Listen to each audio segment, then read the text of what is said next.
Ready? Okay, go. Hello, everyone. Welcome to this episode of the Station Break podcast. I'm your host, Cassidy Quinn, and every Friday here at KGW, we give you a little behind-the-scenes look with somebody in front of the camera or behind the camera, behind the scenes. I don't know what I'm saying. At KGW in Portland, we're recording from Studio 30. Did you know this was called Studio 30? No, now I do. No one knows. Fun fact. This is Ashley Korslien, the beautiful anchor reporter, does so many things here at KGW. How long have you been at KGW? So almost 3.5 years. Going on my into my fourth year here. Awesome. Flown by. It's crazy. And now we've got you on the podcast. By the way, if you are listening to this or watching this on YouTube, SoundCloud, iTunes, or the KGW website, just know that we went live on Facebook while we actually recorded this. So we've got people over on our left, people saying hi to us. It will get fun. And we'll get to everybody's questions in the second half of the podcast. Did you have any weird jobs before getting into TV? Not strange jobs, not like weird jobs, but I did, I worked at a clothing store. I worked at the Buckle. Did you have one of those where you lived? Oh, clothing, like jeans? Yeah. Mm-hmm. So I worked at the Buckle and I worked at like my mom's coffee shop and a little boutique and stuff, but no, like, I don't think I had any weird jobs. No. Not exciting. It was not exciting as a growing up. We just got back from a shoot and Tom Tuttle, one of our other photographers, we were driving by someone that was putting asphalt on the road, and he was like, that would be an interesting job. So you never did that? Never did that. Although I was a nanny in college, and I had some very odd children I nannied. There were some interesting, they were just unique. Yeah. Fun, but just, it was interesting experiences. You don't have any kids yet. No kids. So did that scare you off of having kids, or you still want that in the future? I mean, maybe someday. I think it was definitely like, whoa, this is a lot of work.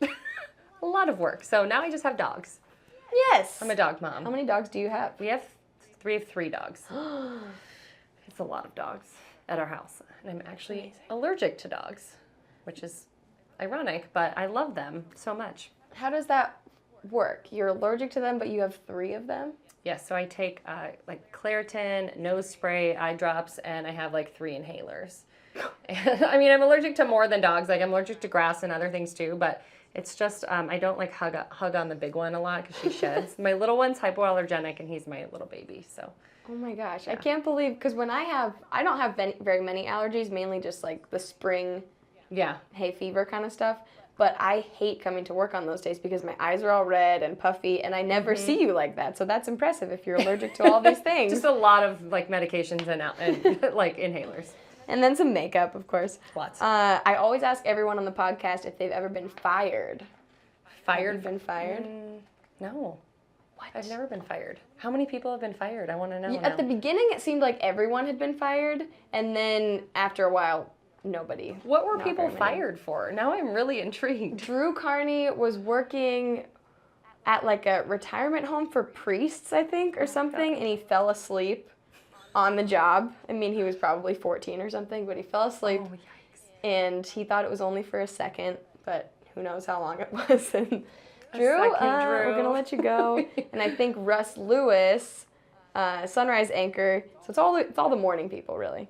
Except for you, not the weekend morning people. Yeah, not all of us. And Russ, I think, was working somewhere, and he wasn't actually old enough, and he lied on his application, and then they found out, and whoops. Yeah.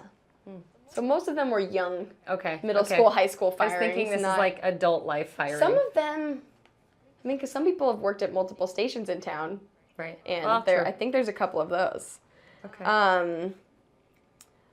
You anchor the Sunrise morning shows on the weekends, and then you report 3 mornings a week? 3 mornings, yep. So I do it's usually 6 to 9 a.m. on weekend mornings that I anchor, and then I report after for a few hours, and then I do Wednesday, Thursday, Friday. I come in at 3:30 a.m., and usually I'm off by 1 p.m.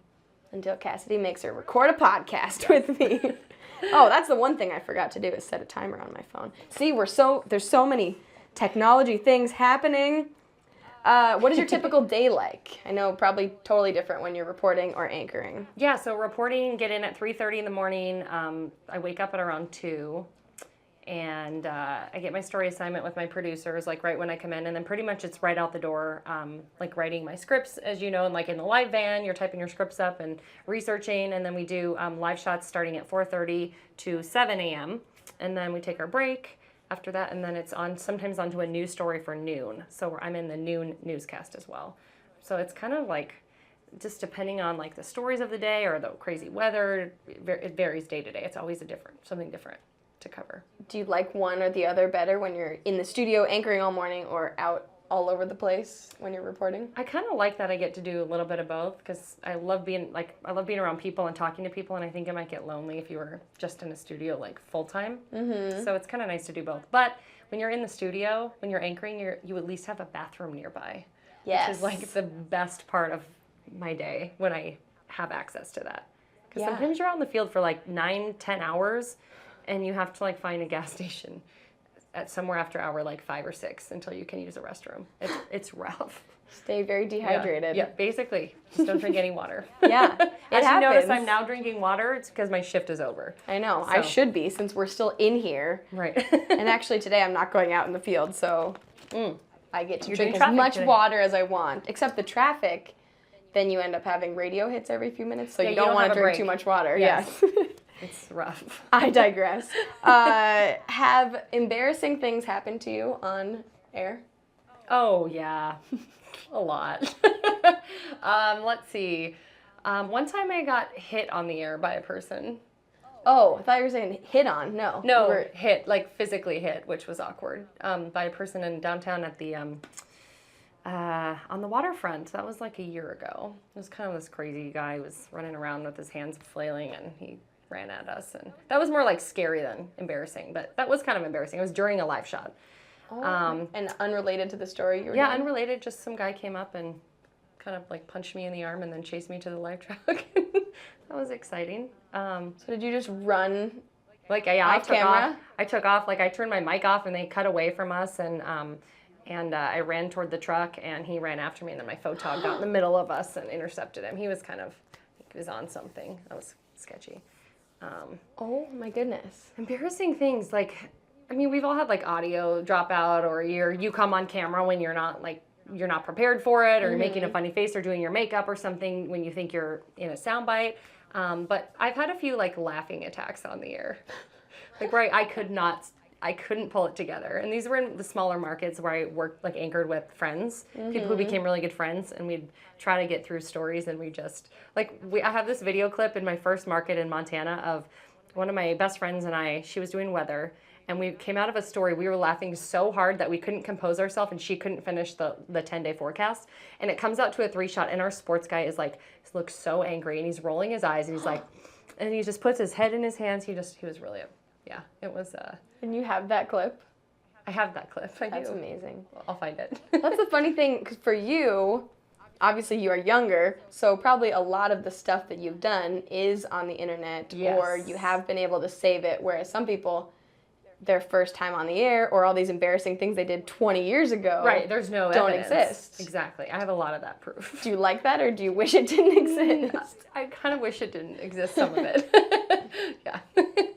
I didn't save my first day on the air, and I'm always mad at myself because it was probably just so awkward, just deer in headlights. All of us, every one of us, for sure. And then you just hope that you've improved. I like to think that I have. Are you normally a morning person? No. Oh, actually, this was the first time I've ever worked mornings. Like, I don't even know if I filled it. I filled in on a few morning shows, but not like consistently for several weeks at a time. So it might have been 2 days here, 1 day here, a week there. So this was like a reality check for me starting. I mean, you did it for quite a while too. Yeah. It's hard. It's very difficult. I don't know. Some people say you get used to mornings and your body acclimates, but mine's almost 4 years in. It's still like every day I have to set like 4 alarm clocks, and it's brutal. I've heard people say, like, you hit a plateau. Like, you get to where you're ever going to get. Yeah. If this is where you normally are if you're like up here when you work a regular shift and you start at the very bottom on the morning shift, you get to the middle. Yeah. It gets better, but it's never going to be it's never great. Fully awake. 2 a.m. is never awesome, but, you just deal. Some people have far worse shifts, or people who work graveyard shifts and stuff, so you got to do it, You told me one time, I think around when I first started, that sometimes throughout the show, since it is so early, you'll end up adding makeup. Like, you don't start fully made up. Is that true? I roll into work, and I'm pretty sure the producers are like, ooh, because my hair's like messy, and I have like maybe foundation on, maybe lipstick if they're lucky to like get me halfway like decent, and after every live shot throughout the morning, I usually go back to the truck and I'm like, I've got like, it's such a sketchy situation because we're in the live truck, so some of the visors don't even have mirrors. Right. So I've bought those little hook-on ones, and then sometimes I put my cell phone flashlight above so it shines a light down because it's so dark in those trucks. And then I'm like applying my makeup in between live shots, and by the end I've got like eyelashes on and blush on, and I look like a whole different person. I mean, that happens to me, and I have no excuse because it's 4 p.m. But like yesterday, it was like you get halfway through the show, oh, I didn't put eyeliner on. Oops. Well, guess we'll do it now. Or do you wear eyelashes every day? Only sometimes. Sometimes I just put the little strips on occasionally. Ah. Sometimes I just don't have energy to put them on, or I don't care to. You look very nice. Thanks. It's quite the commitment. So your first job was in your hometown? Yes. Right? My first TV job. And where are you from? Montana? I'm from Great Falls, Montana. Excellent. Great Falls High School, the Bison, for any fellow Montanans out there. Yay, bison. And how many jobs did it take? How many different places have you worked? So, well, when I was still in college in Missoula at the University of Montana, I worked at the NBC affiliate there for like about a year, maybe 6 months, like kind of working on weekends and certain days like in between school. So I technically started there, but it wasn't a full-time, real job, I call it. And then I went to Great Falls and worked at the CBS affiliate. Then I went to Spokane and I worked at our sister station, within the same company at a station there, and then here. So I guess if you include Missoula, 4 markets, but 3 Nice. full-time. Yeah. Very cool. So. Did you always want to get to Portland? Because No, actually, Portland I had never really been here. It was never on my radar, but my husband at the time was my boyfriend when we met in Spokane, and his family, he grew up here. He went to Jesuit and lived in Southwest Portland, and his parents are here. And so we were just trying to figure out where to move next. And my family's in California and Montana, so I felt like it was kind of a good, middle between the 2 states, and then his family's here. nice. So that's kind of how we ended up. And then I was already working for the same company and transferred up, so. Nice. Yeah, it That's worked good. out. Okay, I wasn't going to get there right away, but since we're talking about your husband, you guys met in not the most romantic of situations, Yes. and he is a cop. Yes, he is. So we met on a murder scene. Oh. Yeah, that's fun to tell people at our wedding. How do you meet? Well, it's an awkward story.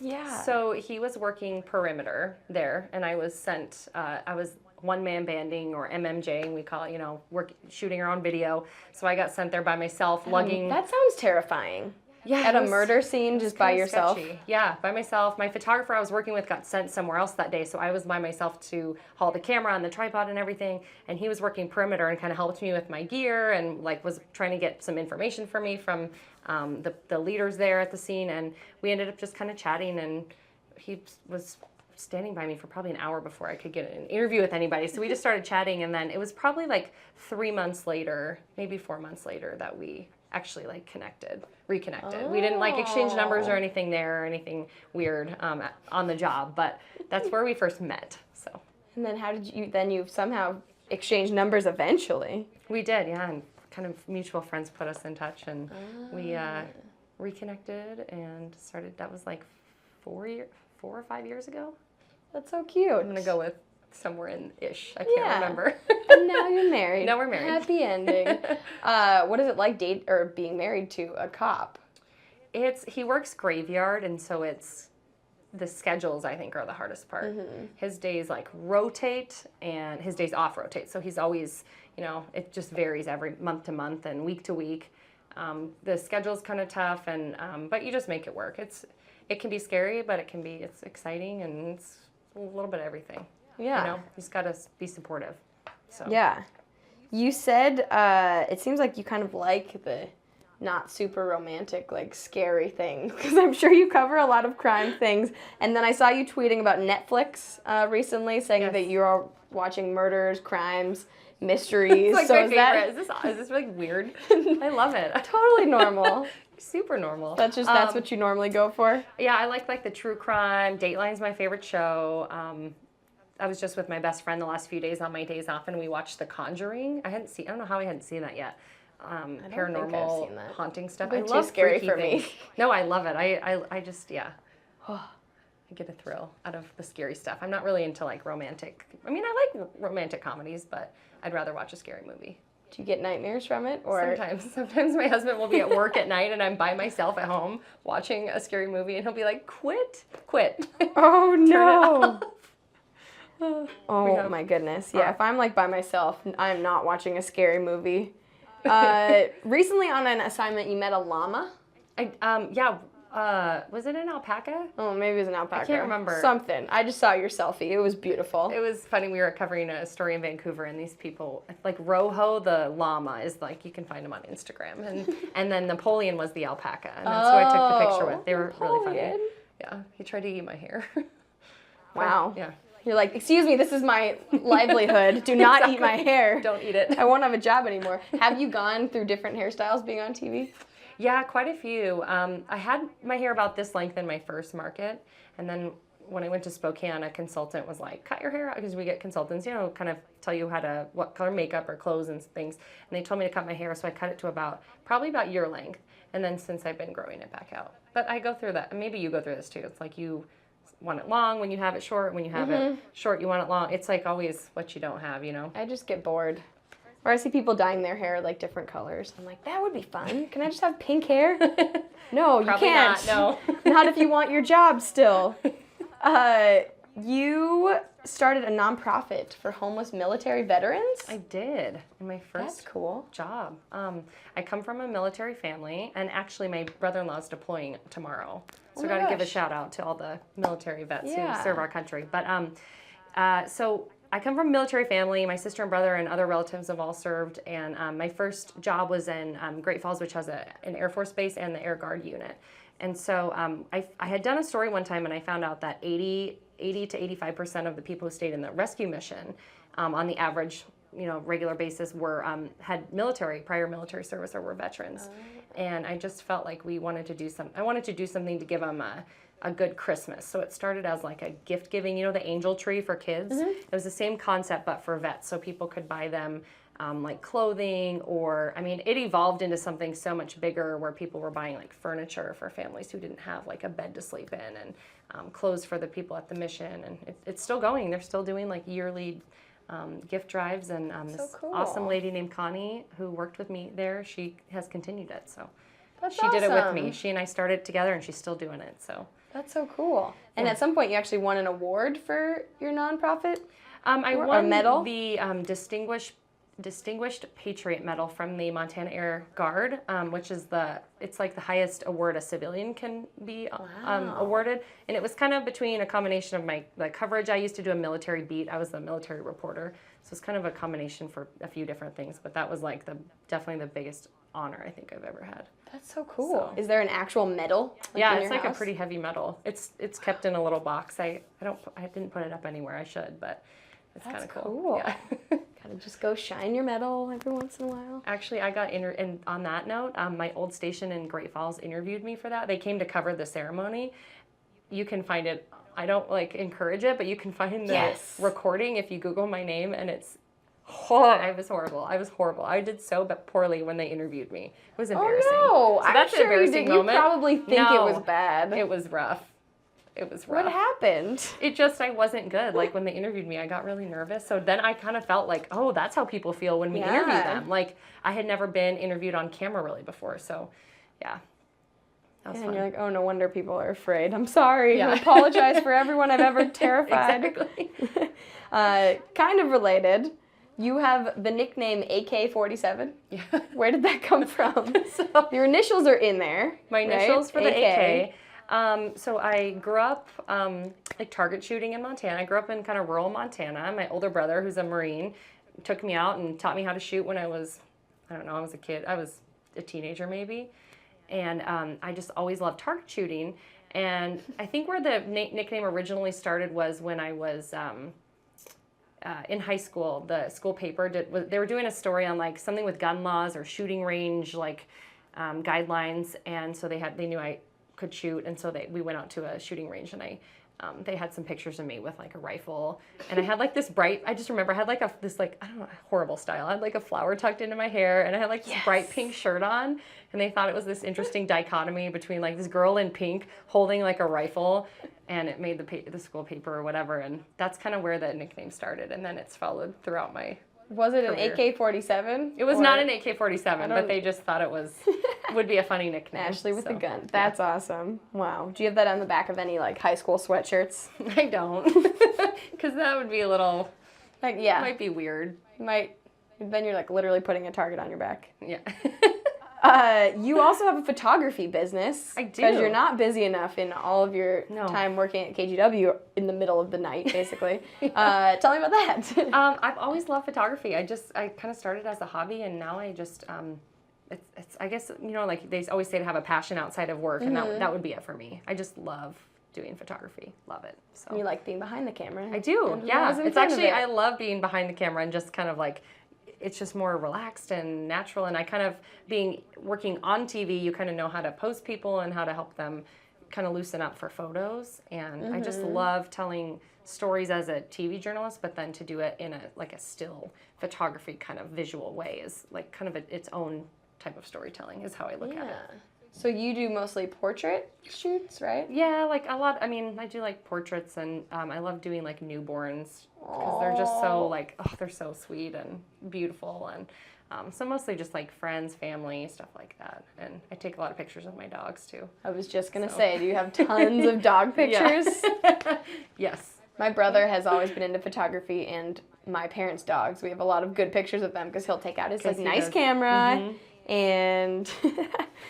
Oh, we're talking about Netflix. Oh my We're gosh. getting photobombed. I gotta take a picture of this really fast. Getting photobombed behind us by Bruce Williams, former friend of the podcast. And he's a Coug. Thanks, Bruce. Wow. He's repping my Montana Grizzlies. Yeah, he also has his Cougs lanyard around his neck. Yeah. That's the beauty of Studio 30. Awesome. You could have this window. We used to shoot it where we'd face the window, so then no one watching could see that we were getting photobombed. People would just be like waving at us. So now you get that lovely perspective. That's awesome. You also watch The Bachelorette, which is the opposite of crimes and everything, but that is more my style. And Bruce, who you just saw, and Bruce, yes. He is the biggest fan. I love The Bachelor and The Bachelorette. It's just like there's so many hot messes, and the show is such a hot mess that it makes you feel better about your own life. I like know. You watch it and you're like, oh honey, like no. The new season premieres on Monday. It does? Yeah. Is it JoJo? JoJo. Oh, I'm excited. Oh, clear. Not a super fan. Just kidding. No, I forgot for a minute. And that's my night off. I'm gonna totally have a glass of wine and just sit at home and probably make my husband watch it. I know. I've been thinking of Facebook live streaming, like while I'm watching totally it. Should. Oh my God, you should. We should have a party. Bruce we can both Facebook Live and. You should be able to like conference Facebook Live. That'd be someday probably. You should patent a way to do that. Yeah. Don't steal it, or if you steal my idea, give me all the money. It was here first on video, so. Yes. It was here on Ashley's Facebook. Go record it first. That's funny. So are you excited for the new season of The Bachelorette? I really like JoJo. I shouldn't even probably name these names of people I didn't like. Is that okay? Am I going to get hate mail I'm from sure people? they're all watching. Yeah, I'm sure, obviously. There were some I just didn't really like on the last season. But, that's what they need. They need, like, the drama. Exactly. I liked her. She was, she's super cute. She'll be good. She seemed real. I feel like she'll actually give her opinions. And her brothers. Whew. Oh, yeah. So remember them? Yeah. They're going to get intense. Wow. Stay tuned. This is riveting conversation. Unfortunately, it's not on KGW, which makes me so sad. I know. Speaking of opposite, back to scary things. You are scared of clowns and spiders? I hate clowns. I hate clowns. Hate them so much. Like, I am terrified of them. I think I watched the movie It when I was a kid. Oh. And I was too young to watch that. And I've just, and spiders, I mean, who likes spiders, though, No. But I just have, like, in this, like, it's just not a normal fear of them. Like, they'll be like this big, and I've gotten better. I'll just kill them now, but are you ever out on a live shot and there's a spider like in the truck or? Oh yes, they've like fallen on me in the car, in those trucks. Or like the stink bugs. Have you seen those yet? Oh, like I don't know. Those big old stink bugs. One of them fell on my neck last week out of the top of the car. It's terrifying. Do they actually stink? Do they? If you kill them, they stink. They smell kind of weird. Yeah. And then I heard that attracts more of them. So. If I see them, don't kill them. Just if I see something that's not a fly, a bee, or a spider, because I don't know what they look like, so I'll assume. Yes. You were not on Dancing with the Stars, the TV show, but you did the Portland version of Dancing with the Stars. Yes. I just watched the video of it yesterday, by the bad. way. It's so good. So bad. You looked so beautiful. Their dress was so pretty, and it looked like fun. She's lying. It was great. I was terrible. I totally messed up in the middle of it. I was so nervous. I've never been that nervous, ever. Really? I mean, there were a lot of people there. And then you're like out there and you're dancing with a professional dancer. Yeah. Who knows exactly what they're doing. And they probably have done that routine a million times. But I had the best partner. His name is Uriah. He was so patient with me and like through all of our training. But we didn't win. Oh, do they know your rankings, or were you just not first place? We just basically like weren't a winner, or we're not the winner of it. You just didn't win. Didn't win. I saw that trophy. Because didn't win. Ashley, you did a great job. A for effort, but you didn't win. I was Googling you just to, do all of my creeping research, and that was one of the things on the first page of the Google search. Oh, good. Going viral with that. Get that off the internet. Do you know how to take stuff off the internet? If like you own search? it. But I think it's posted by the dance company or something. It's great. It's wonderful. You interned in California, so you haven't worked in California, but you interned in California, and that was the summer that Michael Jackson passed away? Yeah, so it's 2009, and I interned most of the men in my family, or a lot of the men in my family are in law enforcement, and so my uncle was pretty high up at the sheriff's department, and he recently retired, and he got me an internship because I was trying to decide whether I wanted to go the law enforcement route with a career and become a police officer, or go into journalism, because I was very torn between the two. So I interned there with the public information office, and the guy who was Drew was his name, and he was a former news person who switched into law enforcement, and I interned with him that summer. And so Michael Jackson died 2 weeks in maybe to my internship, and it was nuts because Santa Barbara's right where Neverland Ranch is. And so we were fielding calls from worldwide media. I mean, you have probably seen pictures, maybe. I mean, there were, going into Neverland Ranch, it was a mile of satellite trucks and reporters. And I'm like, what? That was crazy. Because coming from Montana to that, I mean, I had never seen anything like that. And you weren't working on the media side of it. So I also, at the same time that summer, interned at a TV station. So I would do Monday, Tuesday, Wednesday with the sheriff's office, and Thursday, Friday with the TV station. And I had to, I was given access to highly confidential information, or I knew certain things that I had to keep separate from the TV side. And I went through a rigorous background investigation and drug test and all that for my internship. And so I had to sign these confidentiality papers, and because they allowed me to do both. So it was a really interesting experience. So tell us all the secrets about Michael Jackson. Wow. Off camera. No kidding. That's crazy. I interned in Los Angeles the summer after that. Okay. And so even that, I remember the 1 year anniversary being crazy. So nuts, yeah. Yeah. And I wasn't even around it, but I was sitting at the assignment desk hello, yes? Fielding calls. You saw a UFO? Well, we're talking about Michael Jackson. Sorry. I did get to see Matt Lauer. We got back into Neverland Ranch when I was with the sheriff's department side that week, and Matt Lauer landed in a private helicopter with the Today Show, and I was starstruck. I mean, I was 10 feet from him. I'm sure there's a picture of me creeping, just staring, there's Matt Lauer. So that's cool. You have a bad history with bunnies. I do. It's really sad. My kindergarten. This is when we make Ashley cry on the podcast. I love animals.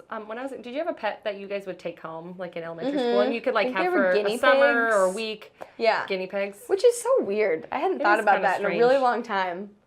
It's so weird. Well, I took home a pet iguana for a summer, but then we had a bunny, and I think it was only for a week. You took him home for a week or two, and he died. He died in the car ride home. My kindergarten bunny, and I had to go back to school that Monday, and had to explain to our class that Hershey the bunny died in my care. Just in the car ride home? Yeah, he just I don't know if he was old. I don't remember what happened, but by the time we got home on the car ride, he was gone.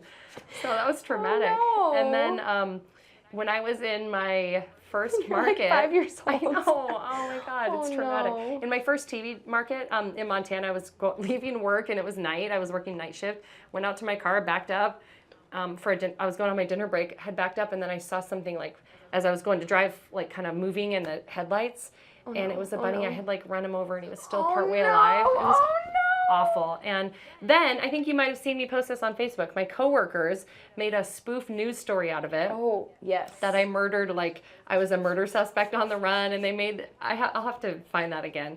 And they made this like news story and like fished the rabbit or dropped him in the trash can, and they called me AK-47 as the suspect name, and they're like, she's some sort of a gang, and it was funny, but not a good Oh my experience. goodness. Bunnies. Poor bunnies.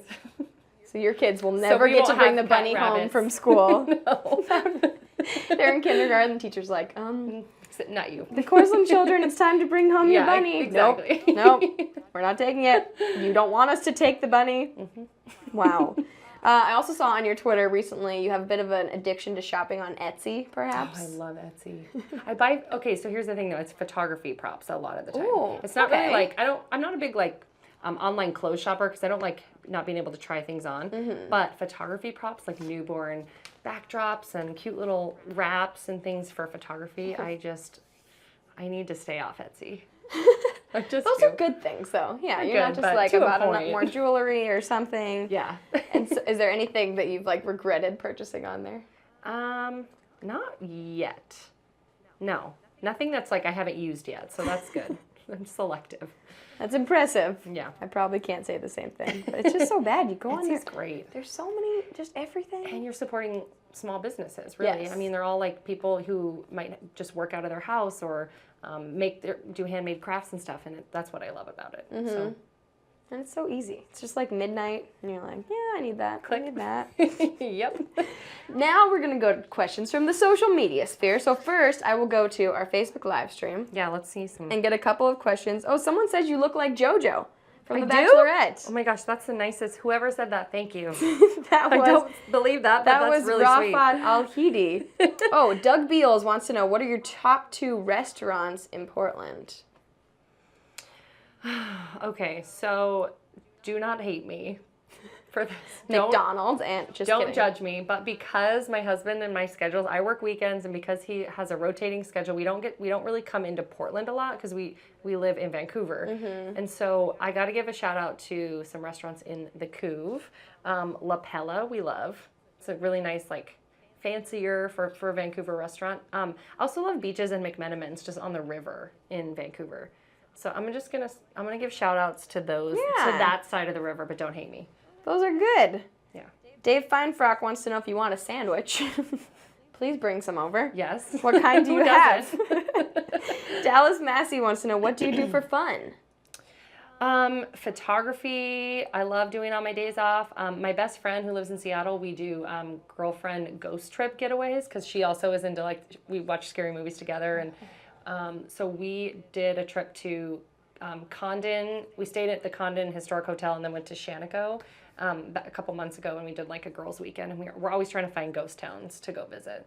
So I like doing that a lot. Oh, And so then- not like where you go to, I don't know, I lived in Boston for a little while, and you go to Salem and you do like the ghost tour.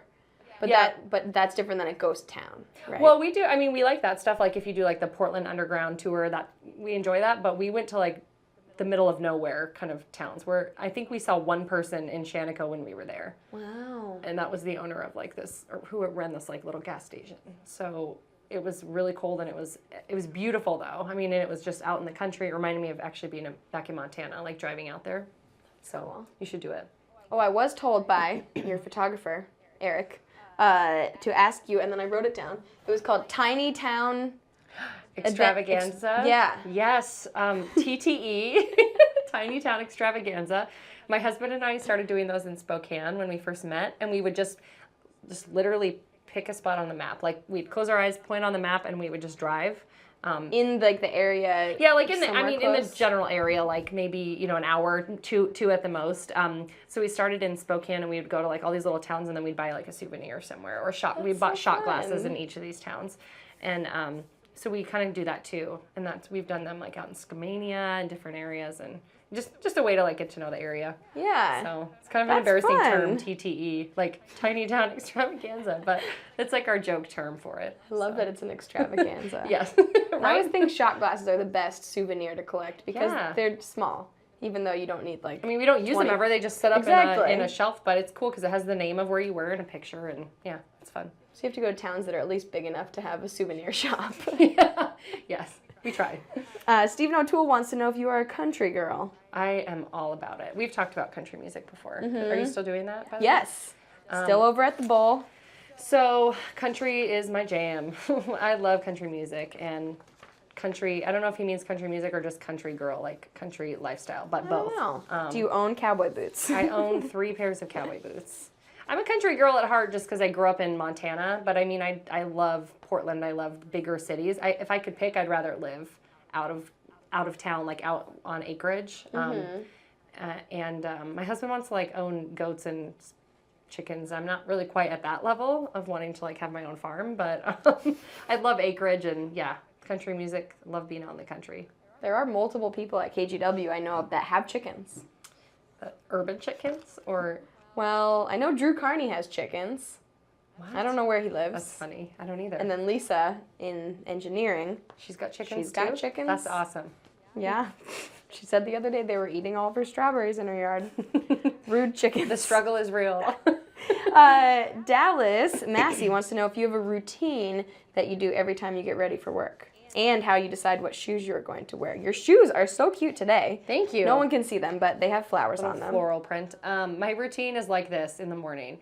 Hit my alarm 6 times, grumble about having to wake up, get up, do barely any makeup, and get dressed. I try to lay my clothes out the night before because sometimes I've gotten dressed and worn the wrong shoes actually, or noticed at work and had to change because I get up when it's like pitch black out and you know it's like dark outside, and if my husband is off sleeping I try to try not to wake him up at 2 a.m. So that's my routine, and then I get to work and eat breakfast in the live truck and do my makeup in the live truck. I basically live in a live truck.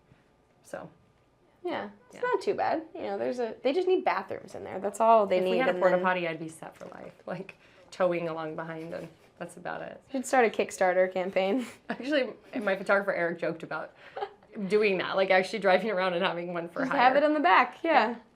That would be great. They can't cost that much money. Right. Brian Malley wants to know why journalism. So back to my decision on whether to be a police officer or a journalist. That summer when I did my 2 internships with the sheriff's office and the TV station, I just loved telling stories. Like I loved all the elements of like video storytelling, and I actually started with print in college. I started in the print side of things, and then I switched because I just fell in love with the visual storytelling. And I just think it's a really important job to communicate the news and also like feel good stories to the public. Even if I don't get to do them. I mean, with my shift, I don't get to do like feature stories very much, but I do love them when I can do them. And then you do scary stories. I do crime and murder a lot. Sean Hollenhorst, hope I said your name right, wants to know who your favorite wrestler is. Do you watch wrestling? No, I haven't. Okay, I didn't know. Maybe it was some untapped thing that you love. Hulk Hogan, is he a wrestler? I don't Yeah, even know like I think who. Or is that W? Is there a difference? There's a difference between wrestling and.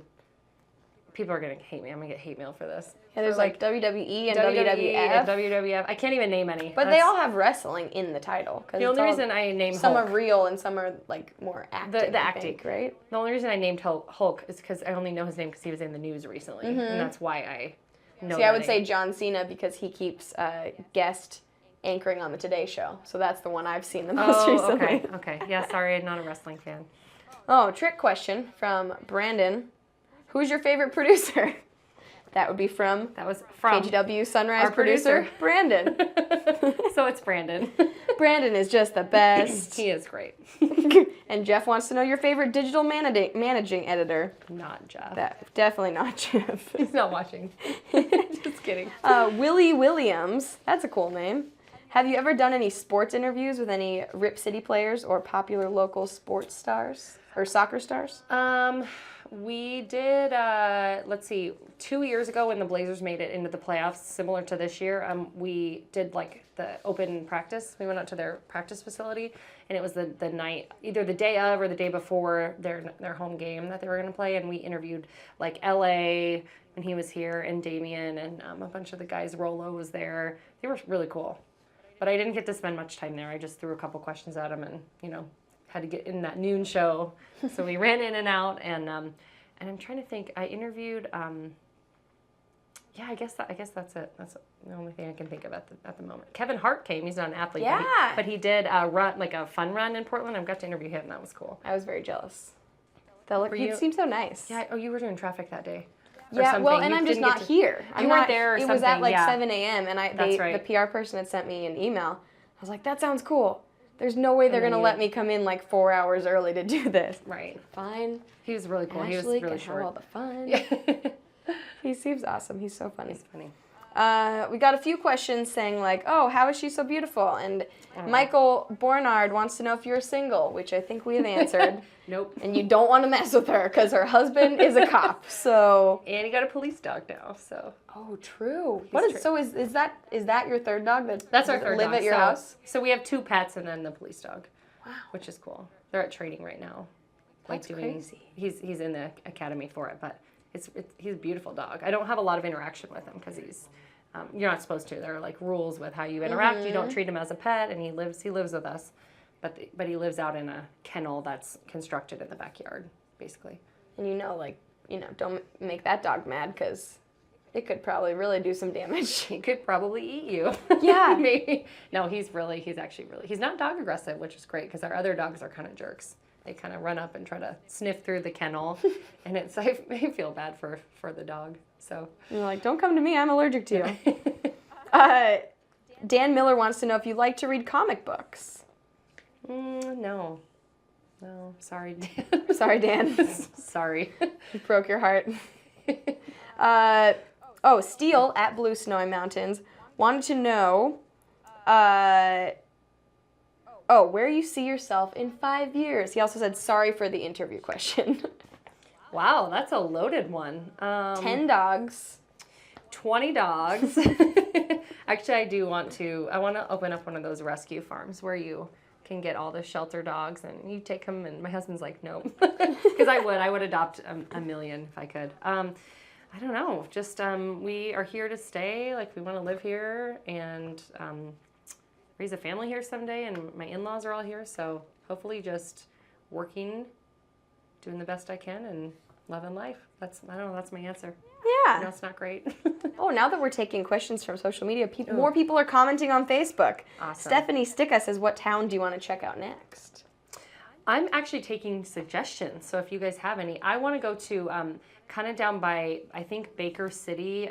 I believe that's where it is. There's like some haunted area there. There's a few actually I have written down at home that I want to try out. Kind of like Eastern or Southern Oregon is where I'd like to do the ghost town adventure next, at least. Are you super into Halloween? Like, is that your favorite? I'm actually not like crazy into it. My cousin is one of those like die-hard Halloween people. She throws parties and goes all out. I love it. I just more love like watching scary movies and the whole month of October, that crisp chill in the air and stuff. I love the scary movies, but I'm not really into Halloween. You even made it sound romantic for a second. Jesse Josiah wants to know if you've ever been scared on the job, besides when someone punched you. We've established that. Except that time. There have been a few times when you're out at like 4 a.m. and you get sent to be live in sketchy neighborhoods, and you're just the only you with your photog out there. And people are kind of lurking in alleys or, because like at 4 a.m, there's not a lot of good things going on. So I'm trying to think. I mean, just stuff like that. Nothing crazy though. Mm-hmm. Yeah. When you because I'm sure you've done segments or live shots at places where something bad did just happen, a robbery or a murder or some kind of thing. They're on the loose. Yeah. Most of the time, are you there when things have kind of calmed down? Or are you there in the middle of, there's this person running around and they're dangerous? And no, a lot of times we're there when the people are still out on the loose, and usually when that happens, the police are there and they're still at the scene. But sometimes we get sent after when there's no police and there's a suspect on the loose who shot people or something. And you're like, okay, we're going live there, but usually it's not that bad. The one time I was scared was I did a story in Spokane where I had to interview a politician about some kind of shady things, and I got a lot of hate mail and I got some death threats that our company had to look into. That was actually pretty scary because they were threatening to come find me at my house and track me down. That was freaky. That's when like people take it way too far is when, you know, they get angry at you for an interview you did or something. It was during an election season and she was up for re-election. So I got some like really bad hate mail. Still does not excuse it. Did That they was like freaky. write letters or were they emailing or calling or? I got a couple letters and there were a few like Facebook messages, but I think one, and somebody had called. It was a little bit of everything. They were really upset about the story because it didn't shed a great light on some things she had done. Calm down, people. But yeah, that was my one experience with like death threat type, you know, hate mail. That was freaky. Someone says there's a bear in the room, so we should run. What? Adam, don't trick us like that. Gary wants to know if you're married. Everyone, clearly common question. If you're listening to the podcast, you can't see Ashley. She's beautiful. She's got a beautiful dress on, Aw, some you're nice so high sweet. heels. Her eyelashes are on fleek. I put those Is that on what just they for say? you. Is that what the kids say these days? Yeah, I think so. Or trying to learn it's the probably lingo. old now by Yeah, the time I'm probably. saying it. Morgan Holly McCaleb wants to know who's your favorite police wife to hang out with. Which I'm guessing is That related would to be her. Morgan. Morgan. She's awesome. I have some really good police wife friends who are really great support systems. I mean, awesome. Yeah, You need must that, be you know, good. because they can relate to what you go through or what your families go through. So, Yeah. hi, Morgan. We love you. Where'd it go? Oh, Tim Oakley wants to know your favorite Adam Sandler film. There's so many. Oh, I mean, how do you even pick one? What's the one where he goes, I'm forgetting this right now because I've been up since 2 a.m, where he goes back to school. He has to go through all the you know that one. I don't even know. Just that one. It's a great that one. That's funny. Oh, I just realized, I forgot to ask you earlier if you have any favorite stories that you've covered in your time as a journalist. There's so many. Some of my favorites were doing the military beat in Montana. I mean, I got to do the coolest stories. So I got to travel with our fighter pilots when they went down to Tyndall Air Force Base in Florida, and they transitioned from the F-16 to the F-15. And I got to be down there while they trained on the new jets and stuff. That was pretty cool. Just such a cool experience to be down there with them. And one of the most memorable story I think I've done here is on one of our, who's now become a good friend of ours, is a certain officer who was shot in the line of duty 7 times and recovered. And he's back to running again, and he's recovered. And that was probably the most... I guess like heartfelt or most connection I had to a story was being able to tell that, and that was awesome. Yeah, that's been my favorite one here so far. That's so cool. This is like a story of like, you know, determination, and he's made it. He's gone through struggles of recovering, and his wife's just wonderful, and yeah. Yeah. So. Aw, I like that. Good heartwarming one. Greg, Superset Greg wants to know how badly you miss Montana. I miss it all the time. I really do. It's, you know, when I always tell people, like, when I go home to Montana to visit my family or friends, and you just feel grounded. I don't know if you get that sense when you go back home, or maybe that's everybody, but when I go back to Montana, you just feel this sense of life is a little slower, a little less hectic, and there's such a focus on family and nature, and I just kind of get back there, and I get taken out of the corporate world. Kind of, you know, we work in, like, Portland's not the biggest, busiest city. It's not like we live in LA, for example. Portland's got a lot of great nature and places you can escape to. I can't talk. But going been back, up since 2 a.m. I know, I'm sorry. I need coffee. But going back to Montana, you just feel like so connected with like your family and nature, and I love it. I'm going back in like 4 weeks for my dad's retirement party. That's exciting. Yeah, which he's finally retiring. He's kind of put it off for a couple of years now, and so there are 6 kids in my family. We have a blended family. And so my step-siblings and my siblings who live in California, and then my brother who's a wildland firefighter in Montana, he's going to be able to get time off and come over, and so we're all going to be there. I'm really excited. Cool. Yeah. What do you do with the dogs when you go home? Do you bring them? Sometimes so my little one is named Wrigley, and he's such a little brat, but I love him. He's like my child. If any of the dogs were my kid, it would be him. And I've had him since he was like 2 weeks old, or 8 weeks, 2 months old, and he's 9 now. And he's a 6-pound Maltese Pomeranian. So he's so sweet, and he still looks like a puppy, but he's a terrible car traveler. He cannot be in a kennel. He will screech the whole time, and he drools all over his paws because he licks them because he gets nervous. Aww. And he's super annoying to travel with, but my dad loves him, so he always wants me to bring him back with us. But a lot of times we just, we have someone come stay at our house usually, and they watch our dogs for us. So. Aw, that'll be fun. Yeah. I'm excited for you to go home. Me too. Okay, last but not least, we have 3 would you rather questions that I have came up with. 2 of these are ones we have asked all the other on-air people on the podcast. Would you rather never be able to be on TV again, or be able to be on TV but with a big zit in the middle of your forehead every day, forever? Well, that one, because I could use a ton of cover-up, obviously. If you have the skills. I mean, some, like, bangs. You could cut bangs, or you could do cover-up, or put a little Band-Aid on it. I mean, Just a Band-Aid forever? I think we're good with that. Yeah, that's fine. Easy answer. Would you rather go on air and forget everything you were going to say? So prompter's not working. That's happened. Or go on air and burp really loudly in the middle of your story. Speaking from experience, that hasn't. I've gotten the hiccups before. Or I've like lost my voice and couldn't clear my throat. Because I have forgotten the words before and I like totally froze on the air. I never want that to happen again. So I would take any alternative. Anything. Oof. Yeah. That's a good point. Okay, I'm putting in one more question from Facebook because I'm curious. Dallas Massey wants to know how many pairs of shoes do you have because he hears a lot of women have so many shoes. Oh, I have a lot of shoes. I've donated a lot of shoes, though, recently because I'm trying to get rid of them. Our rule at our house is if you buy a new pair, you have to get rid of an old pair. Like, ones you don't wear anymore. Oh. That's the rule. That's like my husband's like, if you can abide by that rule. I try. I don't know how many. You have to start with like a big base before you can do that, though. If you have like 2 pairs of shoes, you know, you can't. Or you could just buy a bunch of like those dollar flip-flops at Old Navy and have a bunch there. Look, I threw them out. Oh no, I'm totally getting rid of a pair. We're good. Good idea. There you go. For whenever I get married. So for when you have that dilemma, that's my trick. And my husband's probably gonna see that now. He'll never make it to the end of the podcast. No, he won't. The final question is: would you rather? These are both great options. Be stuck in a room full of clowns and spiders, or for, I don't know, a day, an hour, or be stuck out in the field for a week with no bathroom. What? That's not even physically possible. How's that even a question?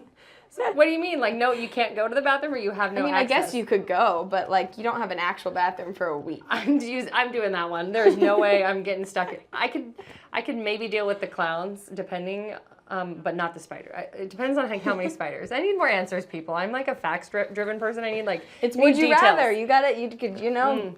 The first one about not being the Band-Aid one, you just went right I would rather neither of those options because they're both in my nightmares. That's how the game works. We'll end on that lovely light note. Do you have any final words before I let you go probably take a nap? No, thanks for having me. This was really fun. Thank you for being on the podcast. You can see Ashley every morning, Wednesday through Friday mornings on KGW News at Sunrise reporting somewhere, and then on Saturday and Sunday. Now I can't talk, and I have no excuse. I'm rubbing I got off plenty on of sleep on KGW News, and we'll be back with another episode of the Station Break podcast next Friday with somebody else. You can always tweet me at Cassidy Quinn with the hashtag StationBreakKGW if you have a question for someone on the podcast or you have an idea of who we should talk to next. And you can find all the videos of this on YouTube and on KGW.com or the audio on iTunes and SoundCloud. If you got time, go, leave us a review or something. So much to remember. Look at you go. We try to get it correct. She's on it. No teleprompter in Studio 30. That would be Studio great. 30, I love it. Yeah, they got them for the rest of the 29 studios. Thank you, Ashley. We will see you next week. Thank you. Bye. Bye.